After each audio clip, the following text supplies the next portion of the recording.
ಎಲ್ಲರಿಗೂ ನಮಸ್ತೆ. ಇವತ್ತಿನ ಅಡಿಗೆ ಬದನೆಕಾಯಿ ಚಟ್ನಿ. ಬದನೆಕಾಯಿ ಚಟ್ನಿ ಕಿವುಚಿದ ಚಟ್ನಿ, ಇದು ಚೆನ್ನಾಗಿರುತ್ತೆ, ಮಾಡ್ಕೊಂಡು ತಿನ್ನಿ. ಇದು ಫಸ್ಟಿಗೆ ಬಾಣಲೆ ಇಟ್ಬಿಟ್ಟು 1-2-3 ಸ್ಪೂನು ಎಣ್ಣೆ ಹಾಕೋಣ. ಎಣ್ಣೆ ಹಾಕ್ಬಿಟ್ಟು ಅದು ಸ್ವಲ್ಪ ಕಾಯಿಲೆ, ಅದಕ್ಕೆ ಖಾರಕ್ಕೆ ತಕ್ಕಂಗೆ 5-6 ಮೆಣಸಿನ್ಕಾಯಿ ಹಾಕೋಬೋದು.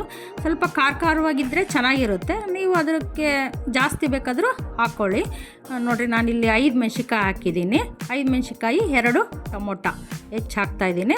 ಟೊಮೊಟೊನು 2 ಹಾಕ್ಕೊಂಡು ಬದನೆಕಾಯಿ ಫಸ್ಟಿಗೆ 2-3 ಓಳು ಹಾಗೆ ಹೆಚ್ಕೊಂಡು ಸ್ವಲ್ಪ ಉಪ್ಪು ಹಾಕ್ಕೊಂಡು ನೀರಲ್ಲಿ ಹೆಚ್ಚಿಟ್ಕೊಂಡಿದ್ದೆ. ಅದು ಯಾಕಪ್ಪ ಹೆಚ್ಚಿಟ್ಕೊಂಡೆ ಅಂದರೆ ಸ್ವಲ್ಪ ಕಪ್ಪಾಗಬಾರ್ದು ಅಂತ, ಬದನೆಕಾಯಿ ಕಪ್ಪಾಗುತ್ತೆ. ಆದ್ದರಿಂದ ನಾನು ಬದನೆಕಾಯಿ ಉಪ್ಪು ನೀರಿನಲ್ಲಿ ಇಟ್ಟಿದ್ದೆ. ಈಗ ನೋಡಿರಿ, ಬದನೆಕಾಯಿ ಹಾಕ್ಬಿಟ್ಟು ಚೆನ್ನಾಗಿ ಹುರಿಯೋಣ. ಅದು ಮೆತ್ತಗಾಗಬೇಕು ಸ್ವಲ್ಪ. ಬದನೆಕಾಯಿ, ಟೊಮೊಟೊ, ಹಸಿಮೆಣ್ಸಿಕಾಯಿ ಎಲ್ಲ ಸ್ವಲ್ಪ ಮೆತ್ತಗಾಗಬೇಕು. ಅದನ್ನು ಸ್ವಲ್ಪ 1-2-3 ನಿಮಿಷ ಮುಚ್ಚಿ ಒಂದು ತಟ್ಟೆ ಮುಚ್ಚಿ ಇಟ್ಬಿಡೋಣ. ಮುಚ್ಚಿಟ್ಬಿಟ್ಟಾಗ ಅದು ಮೆತ್ತಗಾದಾಗ ಚೆನ್ನಾಗಿರುತ್ತೆ. ಬದನೆಕಾಯಿ ಚಟ್ನಿ ಎಷ್ಟು ಚೆನ್ನಾಗಿರುತ್ತೆ ಅಂದರೆ, ಇದರಲ್ಲಿ ಸುಟ್ಟು ಚಟ್ನಿನೂ ಮಾಡ್ತಾರೆ. ಇದು ಮಿಕ್ಸಿನೂ ಬೇಡ, ಏನೂ ಬೇಡ, ಕೈಯಲ್ಲೇ ಕಿವುಚ್ಬೋದು. ಇದು ಚೆನ್ನಾಗಿರುತ್ತೆ.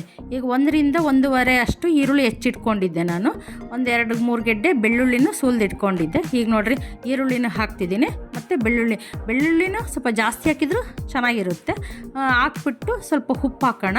ಉಪ್ಪು ಹಾಕ್ಬಿಟ್ಟು ಮತ್ತೆ ಚೆನ್ನಾಗಿ ಮಿಕ್ಸ್ ಮಾಡೋಣ. ಮಿಕ್ಸ್ ಮಾಡಿಬಿಟ್ಟು ಸ್ವಲ್ಪ ಬೇಯಲಿ ಅದು, ಮತ್ತೆ ಬೇಯಬೇಕು. ಅದು ಮೆತ್ತಗಾಗಬೇಕು ಸ್ವಲ್ಪ.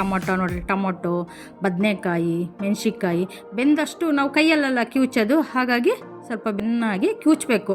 ಇದು ಮಿಕ್ಸಿಗೆ ಹಾಕೋಬಿಟ್ರೆ ಮೆತ್ತಗಾಗ್ಬಿಡುತ್ತೆ. ಆದ್ದರಿಂದ ಕೈಯಲ್ಲಿ ಕಿವುಚಿದ್ರೆ ಚೆನ್ನಾಗಿರುತ್ತೆ. ಈಗ ನೋಡಿರಿ, ಬದನೆಕಾಯಿ ಚಟ್ನಿ ರೆಡಿ ಆಯಿತು. ಇದು ರಾಗಿ ರೊಟ್ಟಿ, ಆಮೇಲೆ ಜೋಳದ ರೊಟ್ಟಿ ಎಲ್ಲರಿಗೂ ಚೆನ್ನಾಗಿರುತ್ತೆ. ತಿಂದು ಟೇಸ್ಟ್ ನೋಡಿ ಹೇಳಿ. ಬಾಯ್.